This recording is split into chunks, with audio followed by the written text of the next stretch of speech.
चलिए जानते हैं महाशून्य के संबंध में। समस्त रचना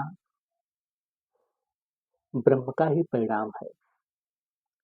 ब्रह्म अपने ही रचना में मौजूद ही है।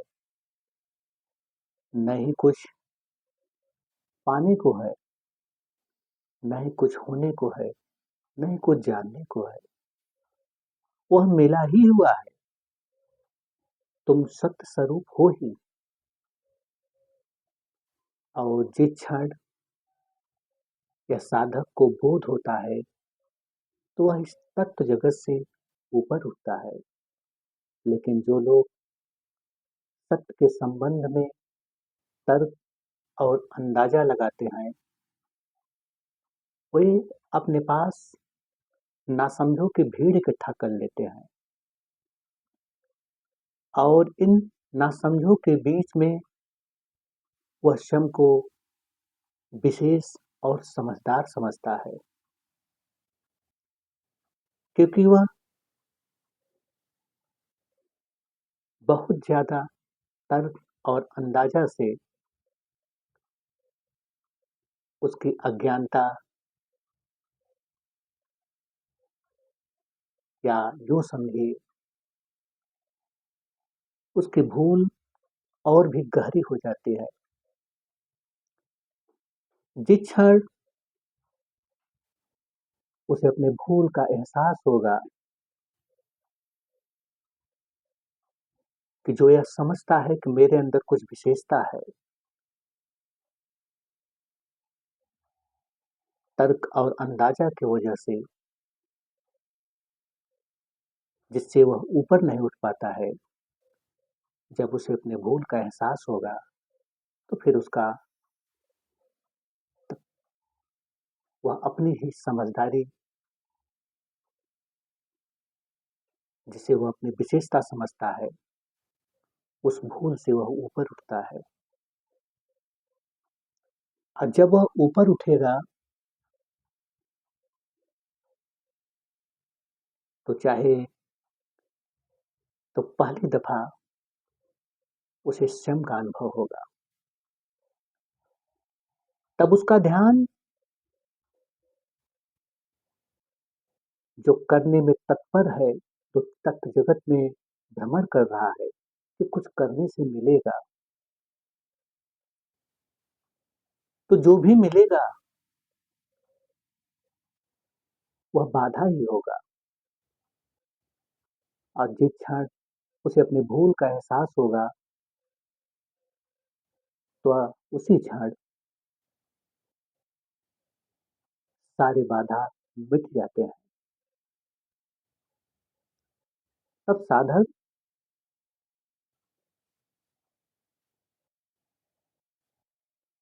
इस करने से मुक्त होता है और उस दफा वह ध्यान में मौजूद होता है या ध्यान में होता है। ध्यान में होना और ध्यान करना में बुनियादी फर्क है। करने में हमेशा बाधा बना रहेगा, होने में बाधा मिट जाता है। जिस क्षण यह बाधा मिटता है वो क्षण उसे अपने स्वयं की ऊर्जा का बोध होता है। और उस क्षण जब स्वयं का बोध होता है तो ये दिखाई देता है कि अपना ही ऊर्जा जन जो ये आवागमन है, जन जन का जो ये आवागमन है, उसकी वजह से यह ऊर्जा अपना ही एक आयाम बना लेता है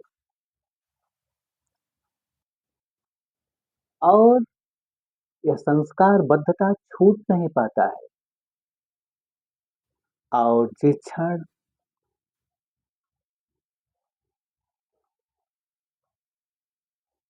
उसे यह अनुभव होता है, यह बोध होता है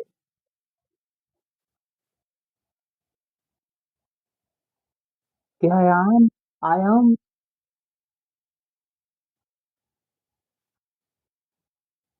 जो बाधक है, जिसकी वजह से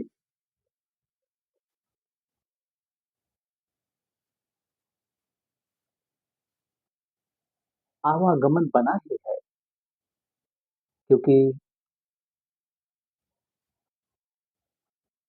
अगर ये सोचा है कि मरने के बाद मुक्ति मिल जाएगी, तो ऐसा नहीं है।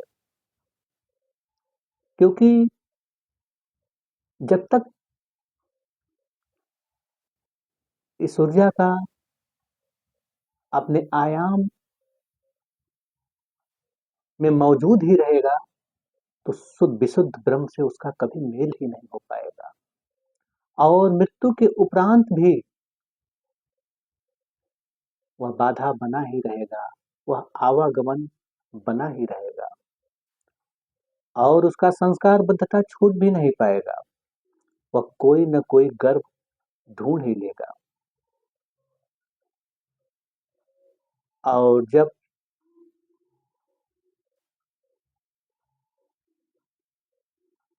स्वयं का बोध होता है, तो यह ध्यान भी से भी उपराम हो जाते हैं। तब यह बोध होगा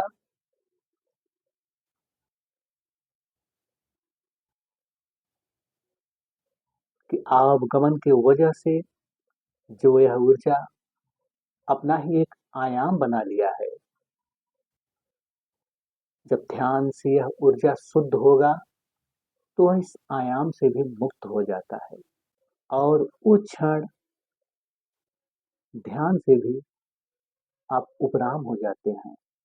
केवल शुद्ध ऊर्जा बचता है, और उसी शुद्ध ऊर्जा का जब अपने आयाम से मुक्त होता है, तो वह विशुद्ध ब्रह्म ऊर्जा से एक हो जाता है।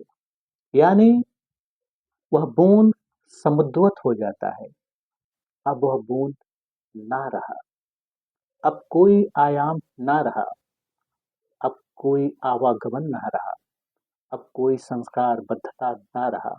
वह छूट जाता है, इन सब मिट जाता है। केवल विशुद्ध ब्रह्म ही, ऊर्जा ही रह जाता है। और जिस क्षण वह अपने आयामों से मुक्त होगा, समुद्रवत होगा, वह बूंद मिट गया, केवल विशुद्ध ब्रह्म ऊर्जा ही रह गया। उस क्षण सारे भेद मिट जाते हैं। क्योंकि उस क्षण इस स्वरूप में, इस स्थिति में वह देखता है कि समस्त रचना अपना ही किसी विशिष्ट ऊर्जा का ही परिणाम है। यह ऊर्जा अपनी ही रचना में मौजूद ही है, कोई दूसरा नहीं। क्योंकि जब तक यह दूसरा है, तब तक यह जानना बना रहता है, और उस जानना में तुम दूसरे ही होते हो। और जब तक यह दूसरा मौजूद है, तब तक ब्रह्म से मेल नहीं हो पाएगा। क्योंकि ऐसी स्थिति में न कोई जानना रहा, न कोई दूसरा रहा, तो भेद का मिटना स्वाभाविक है। केवल विशुद्ध ब्रह्म ऊर्जा ही रह जाता है। और इस स्थिति में साधक को दिखाई देता है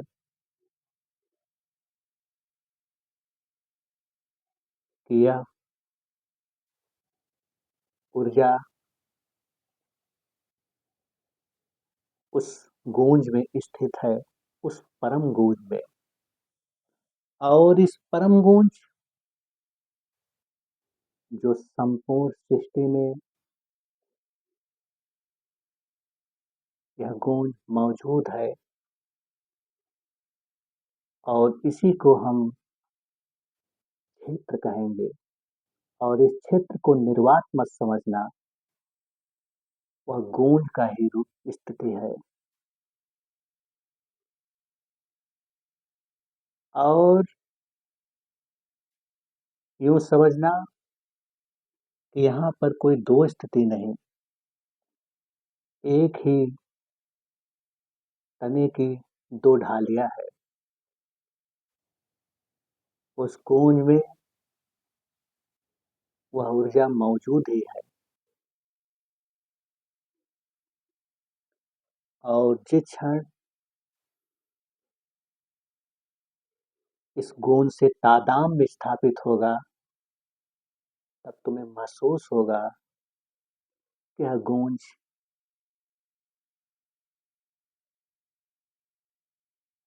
जहाँ से प्रकट हो रहा है, वही शून्य काल है, यानी शून्य का फैलाव, वही रचनाकार है। और जब आप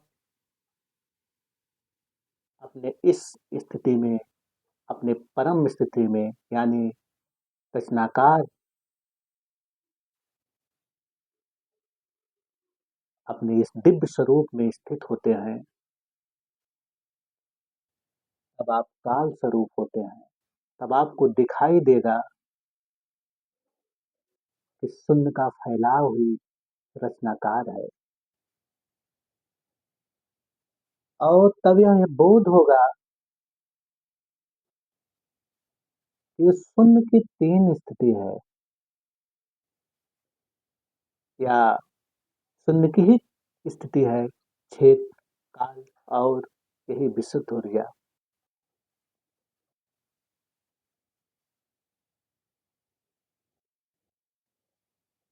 और जिस क्षण तुम्हें यह बोध होगा, तब तुम्हें उस गर्भ का बोध होगा, यानी उस शून्य का, जिसमें यह तीनों स्थिति मौजूद ही है।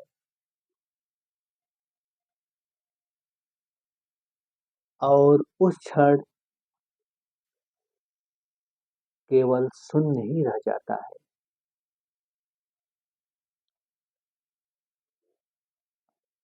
और जब आप केवल केवल गर्भ ही रह जाता है,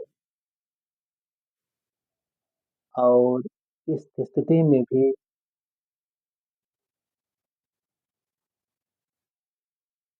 इस शून्य स्थिति में ही जब तादात्म्य होता है,